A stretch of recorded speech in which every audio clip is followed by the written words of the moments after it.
Iran জুড়ে গুঞ্জন মোসাদের হাতে খুন হয়েছেন প্রেসিডেন্ট রাইসি। সামাজিক যোগাযোগ মাধ্যমে যা ছড়িয়েছে বিশ্বজুড়ে, আসলেই কি তাই, নাকি পর্দার আড়ালে ঘটেছে অন্য কিছু? রাইসির মৃত্যুতে কার বেশি লাভ? এই সকল ইস্যু পুরো ঘটনাকে দিয়েছে রহস্যের আড়াল। ইরানের প্রেসিডেন্ট হেলিকপ্টার দুর্ঘটনায় মারা গেছেন নাকি তাকে পরিকল্পিতভাবে হত্যা করা হয়েছে, এমন বিতর্কে সয়লাব সামাজিক যোগাযোগ মাধ্যম। আন্তর্জাতিক গণমাধ্যমেও চলছে এই বিতর্কের প্রশ্ন উত্তর পর্ব। রাইসির মৃত্যুর পর চিরাচরিতভাবে সবার আগে আঙুল উঠেছে ইরানের সবচেয়ে বড় শত্রু ইসরায়েলের দিকে। যদিও দুর্ঘটনার পরপরই চ্যানেল 13-এ বিবৃতি দিয়ে কোনো ধরনের সম্পৃক্ততা না থাকার দাবি করেছে তেল আবিব। তারপরও খটকা লাগে, কারণ রাইসির মৃত্যুর খবর সবার আগে সামনে আনা গণমাধ্যমগুলো মূলত ইসরায়েলের।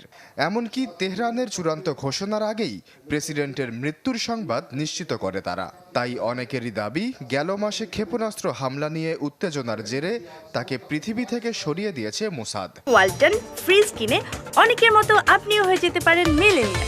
সেরা পণ্যের সেরা অফার।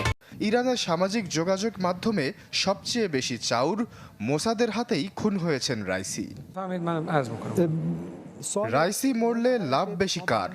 ষড়যন্ত্র তত্ত্বে এই দৃষ্টিভঙ্গিতে সন্দেহের তালিকায় সবার উপরে ইরানের সর্বোচ্চ নেতা আয়াতুল্লাহ আলী খামেনির ছেলে মোস্তফা খামেনি। কারণ খামেনির বর্তমান বয়স 85 বছর। তিনি মারা গেলে বা দায়িত্ব পালনে অসমর্থ হলে ইরানের সর্বোচ্চ নেতার পদে সবচেয়ে বড় দুই দাবিদার রাইসি ও মোস্তফা। তাই রাইসি না থাকা মানে মোস্তফা খামেনি অটো চয়েস।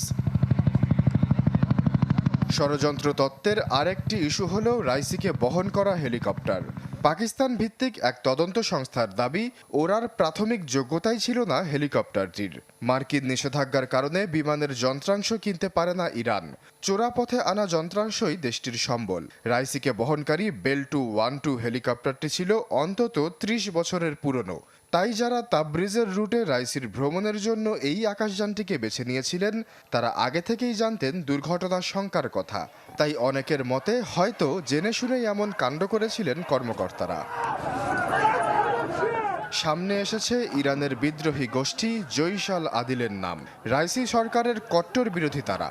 গেল কয়েক বছরে একাধিকবার হামলা চালিয়েছে তেহরানের নিরাপত্তা কর্মীদের ওপর। তবে প্রেসিডেন্টের হেলিকপ্টার বহরে হামলা চালানোর সামর্থ্য তাদের আছে কিনা তা নিয়ে রয়েছে সংশয়।